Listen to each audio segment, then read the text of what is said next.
Paz do Senhor, continuando o nosso estudo de intercessão, eu vou falar agora dos tipos de intercessores que existem. Então, existe o intercessor regular, que é aquela pessoa metódica, que ela programa a intercessão conforme os dias da semana. Então, a constância, a regularidade, a perseverança dessa intercessão se fazem mais ou menos dessa maneira. Segunda-feira, família. Terça, ministério, igreja e pastores. Quarta, missões mundiais e locais. Quinta, o corpo de Cristo.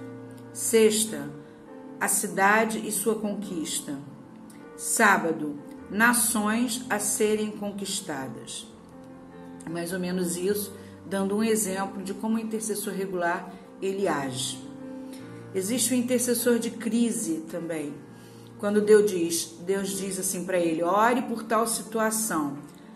Aí, ore pelos estudantes em crise, né? Aí esse intercessor ele vai fazer um confronto com esses demônios que estão tentando atacar esses estudantes que estão em crise. Ore pelo meu servo fulano de tal. Proteção para aquela pessoa. Às vezes eu tenho sonhos e Deus manda eu orar por uma situação que está ocorrendo naquele momento.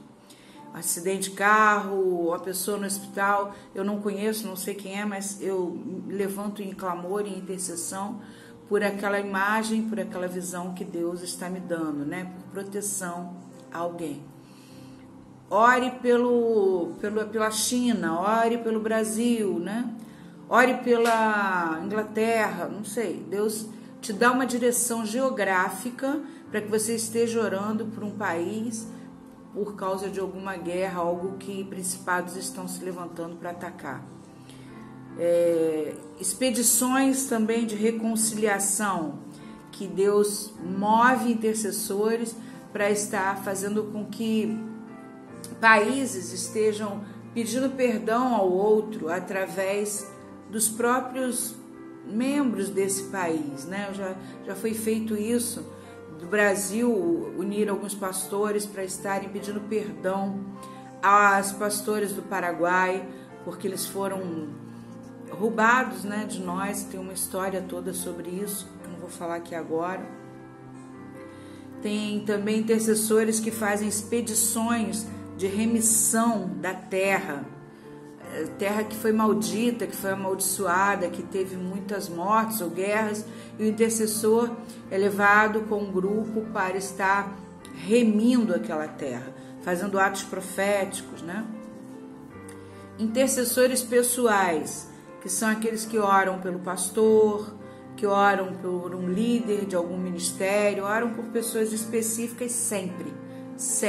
Deus coloca no coração deles para estar guerreando por essas pessoas, para estar sendo escudo para essas pessoas sempre. Intercessor de guerra, eles são estrategistas. Deus dá estratégias específicas para que eles estejam intercedendo em casos específicos. Agora mesmo, nesse tempo, nós estamos tendo uma direção de Deus de estarmos ungindo nossas portas, nossas casas, ungindo com óleo, e outros estão recebendo direção de ungir com o vinho, com o suco da uva, como foi feito na época que Moisés falou para Faraó que o anjo da morte iria vir, e ele não ouviu, não quis fazer o que Deus mandou, e aí Deus mandou ficar em casa e ungir os umbrais da porta. E nós estamos tendo essa direção agora, a Páscoa está chegando, é um momento profético e Deus está dando essa estratégia, como é para o intercessor de guerra fazer, né? Ele luta, o intercessor de guerra, ele é preparado para lutar guerras maiores, guerras de principados e potestades, guerra das nações, né? Porque aí já não é mais coisa pequena. São coisas bem maiores, que a pessoa que faz esse tipo de trabalho, ela tem que estar muito preparada para as retaliações. Então, ela tem que ter uma vida muito santificada, muito de bem com Deus, ali no prumo, sem ter nenhuma brecha, porque senão, né, os ataques vêm. Perigos e tentações na vida dos intercessores. Primeiro, fofoca. Igrejas onde os pastores começam a ter problemas porque todos os assuntos da intercessão e os problemas para se interceder começam a se espalhar para a igreja. Os intercessores começam a ser conhecidos como fofoqueiros e maledicentes. Isso acontece também na vida de pastores, que muitas vezes ouvem um aconselhamento e quando chega no púlpito falam daquela situação que ele ouviu num aconselhamento particular, falam de púlpito num culto para a igreja. Eu já vi muito isso acontecer. E a pessoa que se aconselhou fica mal, fica muito mal. Então, assim, fofoca, disse-me-disse, maledicência, corre. Outro ponto, segundo ponto, exibicionismo e vaidade. Tem intercessor, pessoas que estão à frente de ministério, assim, que se acham que são os melhores, são os especiais, né? E a gente sabe que Elias, quando ficou lá na frustração dele, que foi para longe, fugindo de Jezabel, Deus falou para ele, olha, tem 7.000 que não dobraram o joelho diante de Baal, não tem só você. Então não fica se achando, né? Nós ouvimos a Deus, né? Outros profetas e intercessores falam, nós ouvimos a Deus, vocês dependem de nós. Nossa. O orgulho precede a queda, irmãos. Então, tudo que você faz para se mostrar é rejeitado e esquecido por Deus. Jesus bateu muito nessa tecla, né? Em Mateus 6, de 5 a 15, Mateus capítulo 6, versículo de 5 a 15, vocês podem estar estudando lá, que ele diz até uma parte que ele fala assim, vocês que fazem oração para serem vistos, então, aqueles que querem aparecer, é como eu disse, intercessor, querido, ele não quer aparecer. É difícil até dele falar alguma coisa, porque ele está tão preocupado com aquilo que Deus está enviando a ele, aquilo que Deus está falando com ele, que ele não tem prazer nenhum de falar algo que Deus não mandou. Outro ponto é o orgulho, que caminha, né, com essa vaidade, esse exibicionismo, né? Alguns autores dizem que os intercessores se constituem a elite da igreja. Aí está o grande problema. No reino de Deus, o primeiro será o último e o último o primeiro. Então Deus não faz acepção, Deus não coloca ninguém acima de nada, Deus nos constitui para obra da igreja, para que o reino de Deus cresça, para que pessoas sejam salvas, para que pessoas sejam curadas, para que pessoas sejam libertas. Nada além disso. Tudo que passar disso é obra do inimigo.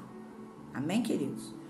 Então, a conclusão que eu deixo para vocês desse estudo de intercessão é que vocês pensem qual é o ministério, qual é o dom que Deus deu a vocês. Se vocês são intercessores, se você tem essa característica de tudo que eu falei aqui, comece a orar realmente nesse sentido, de buscar saber da parte de Deus o que Ele quer para os nossos dias, porque nós precisamos de pessoas com esse discernimento, nós precisamos de pessoas com esse feeling, né? com essa perspicácia e cheios de desejo de estar aos pés do Senhor.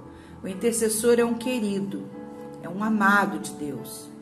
Nunca um intercessor está com pensamentos menores. Então, se você é esse intercessor, se coloque, querido, se coloque, porque Deus está te chamando nesses dias, né?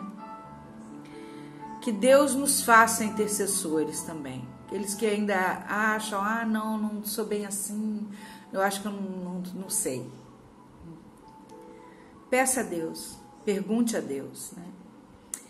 E o que queremos ser para sermos intercessores é a primeira coisa que para todo cristão, obedeça a palavra de Deus, obedeça, porque se você faz isso, você vai ver maravilhas, você vai ter experiências como você nunca imaginou. Queremos ver os anjos agindo aí através de vocês, intercessores. Queremos ver a glória de Deus sendo manifesta através da presença de Deus em vocês, intercessores. Então pergunte assim a Deus: que tipo de intercessor eu sou? Amém? Deus abençoe a todos. Obrigado por terem me ouvido nesses dias, nesses estudos. Que a graça, a paz, o amor e a presença de Deus sejam grandiosas na tua vida. Deus te abençoe.